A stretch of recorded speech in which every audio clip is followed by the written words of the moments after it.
എല്ലാവർക്കും നമസ്കാരം. ഞാൻ സരിതാ മഹേശ്വരൻ. ഇന്ന് ശ്രീമദ് വാൽമീകി രാമായണത്തിൻ്റെ ബാലകാണ്ഡത്തിലെ 28ാമത്തെ സർഗത്തിൽ 11 മുതൽ 15 വരെയുള്ള ശ്ലോകങ്ങളാണ് നമ്മൾ പഠിക്കാൻ പോണത്. എല്ലാ ശ്ലോകങ്ങളിലും അനുഷ്ടുപ്പ് വൃത്തം തന്നെയാണുള്ളത്. കഴിഞ്ഞ ദിവസം പറഞ്ഞു നിർത്തിയത് വിശ്വാമിത്രൻ്റെ അനുഗ്രഹത്തോടു കൂടിയിട്ട് ശ്രീരാമന് കുറേ കൂടി ശക്തമായിട്ടുള്ള ആയുധങ്ങൾ ലഭിച്ചു എന്നുള്ളതാണ്. പ്രയോഗിച്ച ആയുധങ്ങളെയൊക്കെ എങ്ങനെ സംഹരിക്കണമെന്ന് ചോദിച്ചതിനുള്ള അനുഗ്രഹമായിട്ട് വിശ്വാമിത്രൻ കുറേ കൂടി അസ്ത്രങ്ങൾ പഠിപ്പിച്ചു കൊടുക്കുകയാണ് ചെയ്തത്. നമുക്ക് അതിനെ പറ്റിയിട്ട് എന്താണ് ശ്രീരാമൻ പറയണത് എന്നുള്ളതൊക്കെ നോക്കാം. ആദ്യം 11ാമത്തെ ശ്ലോകം നോക്കാം. ബാഢമിത്യേവ കാകുത്സ്ഥ പ്രഹൃഷ്ടേനാന്തരാത്മനാ ദിവ്യഭാസുരദേഹാശ്ച മൂർത്തിമന്ദസുഖപ്രദാഃ. ഇവിടെ 11ാമത്തെ ശ്ലോകത്തിൽ വിശ്വാമിത്രൻ പറയാണ്, ഈ അസ്ത്രങ്ങളൊക്കെ ഉണ്ടല്ലോ, ഈ ആയുധങ്ങളൊക്കെ തന്നെ ഉണ്ടല്ലോ, അവ ഞാൻ വളരെ സന്തോഷത്തോടു കൂടിയിട്ട് നിനക്ക് കിട്ടണമെന്ന് വിചാരിച്ചിട്ട് തന്നെ അനുഗ്രഹിച്ചു തരികയാണ്. അതാണ് ബാഢമിത്യേവ കാകുത്സ്ഥ പ്രഹൃഷ്ടേന അന്തരാത്മന പ്രഹൃഷ്ടേന. ഉള്ളിൽ നിറഞ്ഞ് തുളുമ്പി നിൽക്കുന്ന ഹർഷം, സന്തോഷം, ആനന്ദം അങ്ങനെയൊക്കെയുള്ളവനായ ഞാൻ ആണ് നിനക്കിതൊക്കെ അനുഗ്രഹിച്ചു തരണത്. അതായത് നിനക്കതിനുള്ള അർഹതയുണ്ട്, നീ അതിനുള്ള പാത്രമാണ്. ഈ അസ്ത്രവിദ്യകളും ആയുധവിദ്യകളും ഒക്കെ പഠിക്കാൻ കഴിവുള്ള ആളാണ് നീ. അത് പ്രയോഗിക്കാനും വേണ്ട സമയത്ത് സംഹരിക്കാനും കഴിവുള്ള ആളാണ്. അതുകൊണ്ടാണ് ഞാൻ ഇത്രയും അധികം മന്ത്രങ്ങൾ ഉപദേശിച്ചു തരണത്. അതാണ് ബാഢമിത്യേവ കാകുത്സ്ഥ എന്ന് പറഞ്ഞത്. ഉറപ്പായിട്ടും സന്തോഷത്തോടു കൂടി ഞാൻ തരണതാണ്. ഈ ആയുധങ്ങളൊക്കെ ഉണ്ടല്ലോ, അസ്ത്രങ്ങളൊക്കെ എങ്ങനെയാണ്? ദിവ്യഭാസുരദേഹാശ്ച മൂർത്തിമന്ദ സുഖപ്രദാഃ. ദിവ്യഭാസുര ദേഹങ്ങളാണ്, എല്ലാം ദേവതകളാൽ നൽകപ്പെട്ടതാണ്, അല്ലെങ്കിൽ ദേവതകളുടെ അനുഗ്രഹത്തോടു കൂടിയുള്ളതാണ്, ദിവ്യമാണ്. അതുപോലെ തന്നെ ഭാസ്വരങ്ങളാണ്. ഭാസ്വരങ്ങൾ എന്ന് പറഞ്ഞാൽ തിളങ്ങുന്നത് എന്നാണ് അർത്ഥം. നല്ലവണ്ണം ശോഭിക്കുന്നവയാണ്. മൂർത്തിമന്ദ എന്ന് പറഞ്ഞാൽ വേണമെങ്കിൽ രൂപമെടുത്ത് നമ്മുടെ മുമ്പിൽ പ്രത്യക്ഷീഭവിക്കാനും കഴിവുള്ളവയാണ്. മൂർത്തിമന്ത സുഖപ്രദാഹ. സുഖപ്രദങ്ങൾ എന്ന് പറഞ്ഞാൽ ഇത് പ്രയോഗിച്ചാൽ അല്ലെങ്കിൽ ഇവയുടെ ഉപയോഗം കൊണ്ട് സുഖമേ ഉണ്ടാകൂ. അതായത് ലോകത്തിനൊക്കെ മംഗളമുണ്ടാവാൻ വേണ്ടിയിട്ട് ഉപയോഗിക്കേണ്ടുന്ന ആയുധങ്ങളാണ് ഇവയൊക്കെ എന്നർത്ഥം. അതുപോലെ തന്നെ അടുത്ത ശ്ലോകത്തിൽ പറയാണ്, 12ാമത്തെ ശ്ലോകം നോക്കാം. കേചിത് അംഗാരസദൃശാ കേചിത് ധൂമോപമാസ്തഥാ ചന്ദ്രാർക്കസദൃശാഃ കേചിത് പ്രഹ്വാഞ്ജലിപുടാസ്തഥാ. ഈ അസ്ത്രങ്ങളുടെയൊക്കെ ചില സ്വഭാവങ്ങളെ പറ്റിയിട്ട് വിവരിച്ചു കൊടുക്കുകയാണ്. കേചിത് അംഗാരസദൃശാഃ. ചിലത് അംഗാരങ്ങളെ പോലെയാണ്. അംഗാരം എന്ന് പറഞ്ഞാൽ തീയ എന്നും അർത്ഥമുണ്ട്, തീക്കനൽ എന്നും അർത്ഥമുണ്ട്. ഇവിടെ തീയ എന്നുള്ള അർത്ഥത്തിലായിരിക്കണം, അതാണ് ആ രീതിയിലാവും പറഞ്ഞിട്ടുണ്ടാവുക. അഗ്നിനാളങ്ങളെ പോലെയാണ് ചിലത്. അല്ലെങ്കിൽ അംഗാരങ്ങളെന്ന് പറഞ്ഞാൽ കനൽക്കട്ടകളാണ്. ചിലപ്പോൾ അവിടെ ഉണ്ടെന്ന് അറിയില്ല, പക്ഷേ തൊട്ട് നോക്കുമ്പോഴാവും അതിൻ്റെ വീര്യം അല്ലെങ്കിൽ കത്തിക്കാനുള്ള കഴിവ് നമുക്ക് മനസ്സിലാക്കാൻ പറ്റുക. അടുപ്പിൻ്റെ ഉള്ളിൽ ചിലപ്പോൾ കനൽക്കട്ടകൾ ഉണ്ടെങ്കിൽ അവിടെ കണ്ടാൽ തോന്നില്ല, ചാരമൊക്കെ മൂടി കിടക്കും.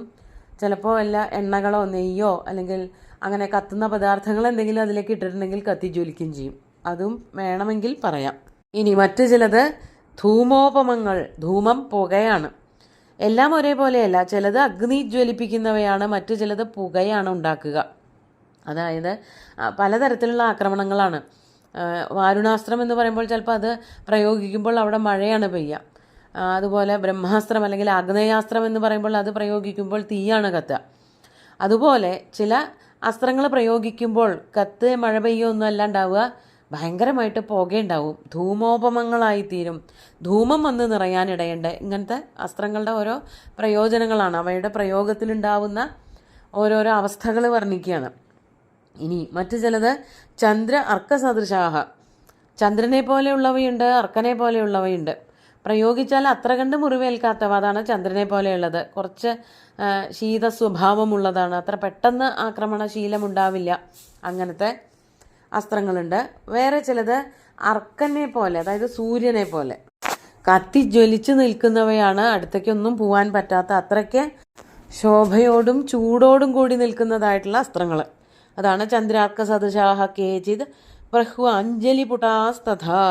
പ്രഹ്വാഞ്ജലിപുടങ്ങൾ എന്ന് പറഞ്ഞാൽ പ്രഹ്വഭാവം, വിനയം, വിനമ്രമായിട്ട് അതുപോലെ തന്നെ അഞ്ജലിയോട് കൂടിയിട്ട് നിൽക്കുന്നവർ. സാധാരണ നമ്മുടെ സേവകരാണല്ലോ അങ്ങനെ നിൽക്കുക, നമ്മുടെ മുമ്പിൽ താണുകേണ് നിൽക്കുന്നവർ. അതുപോലെ ഈ അസ്ത്രങ്ങളും രാമൻ്റെ മുമ്പിൽ നിൽക്കും. അതാണ് പ്രഹ്വാഞ്ജലിപുടാസ്തഥ. രാമം പ്രാഞ്ജലയോ ഭൂത്വ. അങ്ങനെയൊക്കെ പറഞ്ഞുകൊണ്ടിരിക്കുന്നതിൻ്റെ ഇടയ്ക്ക് തന്നെ ഈ അസ്ത്രങ്ങളെല്ലാം ശ്രീരാമൻ്റെ മുമ്പിൽ കൂപ്പുകൈയോടുകൂടി നിന്നു. അതാണ് പ്രാഞ്ജലയോ ഭൂത്വ ബ്രുവൻ മധുരഭാഷിണ. വളരെ മധുരമായിട്ട് സംസാരിക്കാനും തുടങ്ങി. വിശ്വാമിത്രൻ പറഞ്ഞത് ഈ അസ്ത്രങ്ങളെ ഏതു വിധത്തിൽ വേണമെങ്കിലും പ്രയോഗിച്ചോളാനാണ് ശ്രീരാമനോട്. അങ്ങനെ പറഞ്ഞുകൊണ്ടിരിക്കുമ്പോൾ തന്നെ അസ്ത്രങ്ങളൊക്കെ കൂടി വന്നിട്ട് ശ്രീരാമൻ്റെ മുമ്പിൽ വളരെ വിനയത്തോടുകൂടി വളരെ താണുകേണ് നിന്നുകൊണ്ട് പ്രാഞ്ജലിയോട് കൂടിയിട്ട് കൈകൂപ്പി നിന്നുകൊണ്ട് മധുരഭാഷണം ചെയ്യാൻ പുറപ്പെട്ടു. വളരെ ലളിതമായിട്ട് വളരെ ആകർഷകമായിട്ടുള്ള ഭാഷയിൽ ശ്രീരാമനോട് സംസാരിക്കാൻ തുടങ്ങി. അവരെന്താ പറഞ്ഞതെന്നുണ്ടെങ്കിൽ, ഇമേ സ്മ നരശാർദൂല ശാധികിം കരവാമതേ. ഞങ്ങളിതാ വന്നിരിക്കണു, അല്ലയോ ശ്രീരാമ. ഇമേ സ്മ, ഞങ്ങളിതാ ഇവിടെ ഉണ്ട്.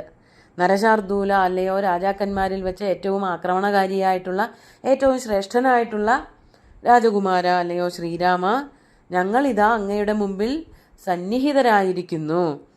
ഷാധി, ഷാധി എന്ന് വെച്ചാൽ പറഞ്ഞു തന്നാലും ഞങ്ങളെ ഏതൊരു കാര്യത്തിലേക്കാണ് അങ്ങ് നിയോഗിക്കുന്നത്. ഷാധി കിം കരവാമതേ, അങ്ങയ്ക്ക് വേണ്ടിയിട്ട് ഞങ്ങൾ എന്താണ് ചെയ്തു തരേണ്ടത് എന്ന് അവരെല്ലാവരും. ആദ്യവും കഴിഞ്ഞ സർഗത്തിലും നമ്മളിത് കണ്ടതാണ്. അസ്ത്രങ്ങളൊക്കെ വളരെ രൂപമെടുത്തുകൊണ്ട് ശ്രീരാമൻ്റെ മുമ്പിൽ നിന്നു എന്ന്.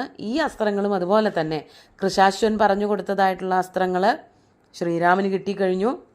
ആ അസ്ത്രങ്ങളൊക്കെ തന്നെ ശ്രീരാമൻ്റെ മുമ്പിൽ നിന്നുകൊണ്ട് ഞങ്ങൾ എന്താണ് ചെയ്തു തരേണ്ടത് എന്ന് ചോദിക്കുകയാണ് വളരെ വിനയത്തോടു കൂടിയിട്ട്. അപ്പോൾ എന്താണ് ശ്രീരാമൻ പറഞ്ഞതെന്ന് നോക്കാം. 14-ാമത്തെ ശ്ലോകം.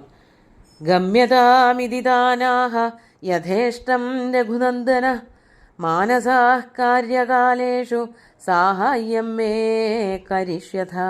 വളരെ ലളിതമായിട്ടുള്ള വരികളാണ്. ഗമ്യതാമിതിദാനാഹ യഥേഷ്ടം രഘുനന്ദന.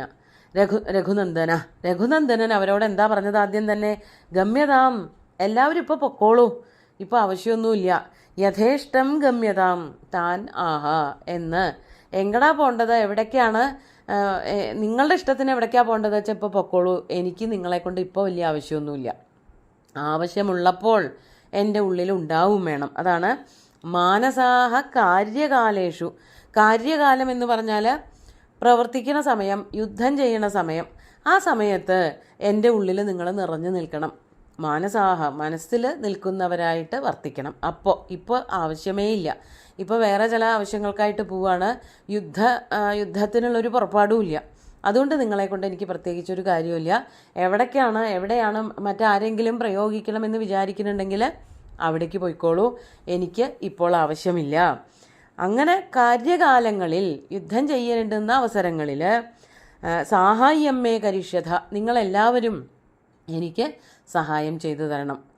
ഇത് വായിക്കുമ്പോൾ നമുക്ക് മനസ്സിലാക്കാൻ പറ്റും, ഈ മന്ത്രങ്ങളാണ്, മനസ്സിലുള്ള മന്ത്രങ്ങളാണല്ലോ. ആ മന്ത്രങ്ങളോട് പറയണതായിട്ട്, അല്ലെങ്കിൽ രൂപമെടുത്ത് വന്നു എന്നൊക്കെ വേണമെങ്കിൽ കഥകളാവുമ്പോൾ നമുക്ക് അങ്ങനെയൊക്കെ പറയാം. അവരോട് വളരെ സ്നേഹത്തോടു കൂടിയിട്ട് അവരെ പരിഗണിച്ചുകൊണ്ട് പറഞ്ഞു, എൻ്റെ മനസ്സിലുണ്ടാവണം, ആവശ്യമുള്ള സമയത്ത് ഓർമ്മയിൽ വരണം. അതാണല്ലോ കർണനൊക്കെ ഉണ്ടായത്. ആവശ്യമുള്ള സമയത്ത് നിഷ്ഫലങ്ങളായിപ്പോയി അസ്ത്രങ്ങളൊക്കെ. അതായിരുന്നു പരശുരാമൻ്റെ ശാപം കൊണ്ട് കർണനുണ്ടായ ഏറ്റവും വലിയൊരു കഷ്ടാവസ്ഥ. അവിടെ പരശുരാമൻ്റെ ശാപം ഇതായിരുന്നല്ലോ, കാലവിഫലാന്യസ്ത്രാണിതേ സന്ധ്വിതി. കാലവിഫലങ്ങളാവുക, പഠിച്ച വിദ്യ വേണ്ട കാലത്ത് തോന്നാതെ വരിക, അത് ഏറ്റവും വലിയൊരു കഷ്ടമാണ്. പഠിച്ചവരുടെ ഒരു ശാപമാണ് പഠിച്ചിട്ട് കിട്ടാതെ വരിക എന്നുള്ളത്. അങ്ങനെ ആവരുത് എന്നുള്ളതാണ് ശ്രീരാമൻ അസ്ത്രങ്ങളോട് പറയണത്. കർണന് സംഭവിച്ചത് കാലവൈഫല്യമാണ്, വേണ്ട കാലത്ത് തോന്നാതെ വരിക.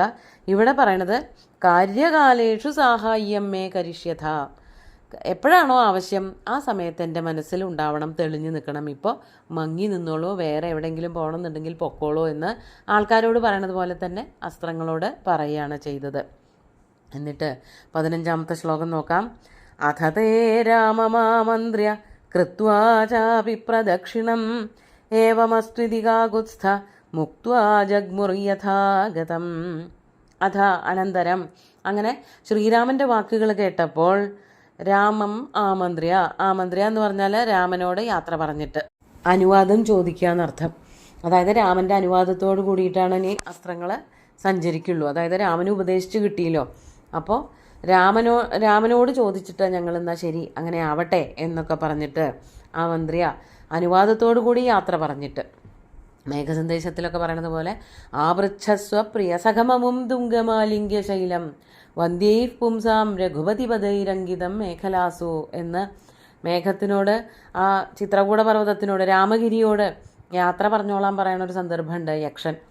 അതൊക്കെ ഏതാണ്ട് ഇതേ അർത്ഥത്തിൽ തന്നെയാണ്. ആ അനുവാദത്തോടു കൂടിയിട്ട് യാത്ര പറഞ്ഞു പോവുക.